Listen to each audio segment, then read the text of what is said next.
Wel, mae ganddyn nhw i gyd ffon fugail wedi gwneud gan Dafydd Davies. Diddordeb gyda'r nos oedd gwneud Ffyn iddo fe ddechrau, ond ers 20 mlynedd, dyma ei fywoliaeth. Dwi'n fab i fferm y Gwneuthurwr lan yn Cwmbrefi.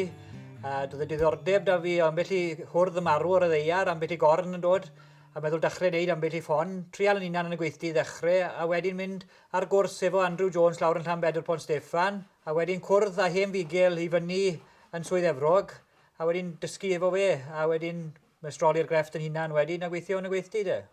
Ydy bob ffon yn dechrau yn yr un ffordd? Mae'r rhan fwyaf yng ngwaith yn dod o edrych beth sydd o amgylch fi yn y cefn gwlad. Ambell waith dwi'n gwneud ffon Pysgodin, neu ffon Pen Ffesant, neu ffon felly Pen Hwrdd arni ddi, neu ffon ac i defyd neu rhywbeth fel ni. So rhywbeth dwi wedi cael ynghodi fyny yn y cefn gwlad, so dwi'n gwneud rhywbeth dwi'n gweld bob dydd yn y cefn gwlad de. Amser yma'r flwyddyn ydy'r adeg prysuraf i Dafydd, gyda tymor y trialon cwndefaid a sioiau yn dechrau. Mae o'n gwneud tua 100 o ffyn bob blwyddyn, rhai plaen a rhai wedi cerfio yn hynod o gywrain. Lle mae rhywun yn mynd ati i ddechrau hefo ffon fugail? Dyn ni'n prynu'r cyrn i mewn, mae wahanol fathau o gyrn dyn ni fan hyn. Cyrn miherin, cyrn yr hwrddo dwi'n hoffi defnyddio, ond hefyd mae gyda ni dipyn o gyrn byfflo yma, a hefyd cyrn buwchod hefyd. So ni'n dechrau efo'r corn, a mae'r corn yn goffo sychu rhywun peth a pren, blwyddyn i'r corn i sychu cyn bod ni'n dechrau arno fe. Ac ar ôl i'r corn sychu, beth yw'r cam nesaf? Peth gyntaf ni'n ei wneud yw beth o'n gweud agor y corn. Mae'r corn i hunan, mae yna gyrl dych chi ynddo fe. So ni'n treol i agor ei ddechrau. A unwaith ni wedi agor e wedyn, a'i fflatno fe lawr.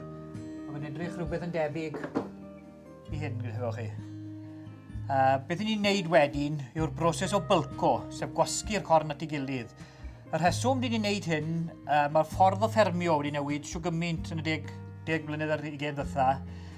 Lle nhw'n arfer cadw'r hyrdod ar y mynydd, a nhw'n marw ar y mynydd. So oedd y corn wedi matiwro, falle byddai'r hwrdd o leia 8 i 10 oed. Nawr, gan bod arian yn y cig, so maen nhw'n gwerthu'r hyrdod i'r lladdau erbyn nawr wedi 4-5 oed.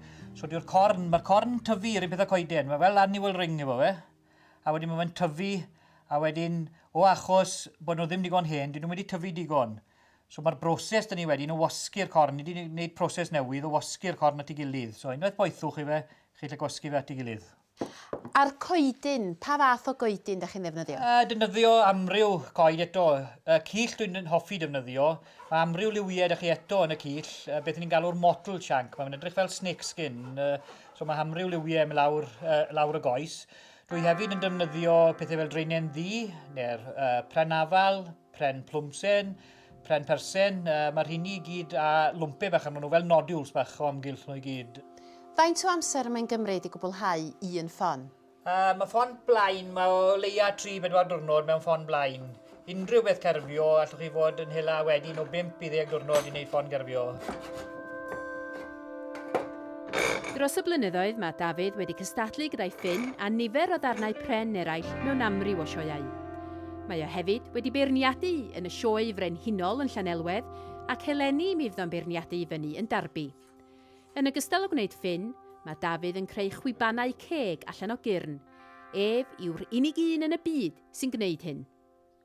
Mae hon yn unigryw i fi, a mae'r chlata hon wedi'n dros y byd i gyd.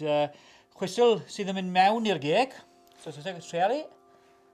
Mewn i'r geg, tafo tu ôl i'r whisl.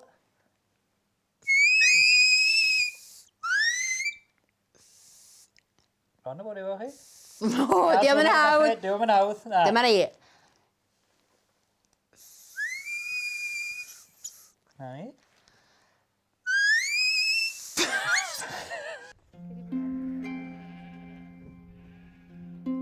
Mab ffarm ydy Dafydd, ac allan yn yr awyr agored mae o'n cael llawer o ysbrydoliaeth. Adeg yma'r flwyddyn mae o'n helpu gyda'r wyna yn Aberdeiddwr, y fferm deuluol. Dwi'n hoffi dod allan o'r gweithdy i'r tymor wyna i cael helpu efo mrawd. Mrawd am un mlaen yn dda iawn efo'n gilydd. Mae'n siŵr iawn o mynau, Emyr. Ddewch chi o hyd i ambell i gorn yma gacw ar hyd y ceia? Ni'n cael ambell i hwrdd y marw ar y ddeiar, so ni'n cael ambell i gorn o'r fferm. Wedyn os fydd rhai o'r hen hyrdod yn mynd i'r lladdau, ni'n cael ambell i gorn allan amser hynny wedyn. Dwi'n hoffi defnyddio'r cyrn hyn, achos cyrn Cymraeg yn nhw. Mae fe'n gyrn o'r fferm hefyd, so mae hynny yn help yr achos hefyd, bod yn dod o'r fferm yn hunan hefyd. Oes na uchelgais ganddoch chi rwan, Dafydd? Oes, un uchelgais ar hyn o bryd. Dwi wedi dechrau delio gyda dyn allan yn Awstralia. Mae fe a diddordeb mawr yn ffyn ni. So dwi'n gobeithio ehangu ar y wlad hynny. Dwi erioed wedi gwerthu llawer o ffyn allan i Awstralia. Da chi wedi parhau i fyw a gweithio yn eich milltir sgwar, Dafydd. Ydy hynny'n bwysig i chi? Ydy, bachan cefn gwlad dwi, breifiau cefn gwlad sy'n hefo fi. So yn cefn gwlad fydda un sefyll dros y mywyd. Mae'r we wedi bod yn beth pwysig iawn yn blynyddoedd diwetha, so ni'n gallu mynd i unrhyw man yn y byd i'n gwerthu'n cynnyrch, ond does dim man yn debyg i gytre.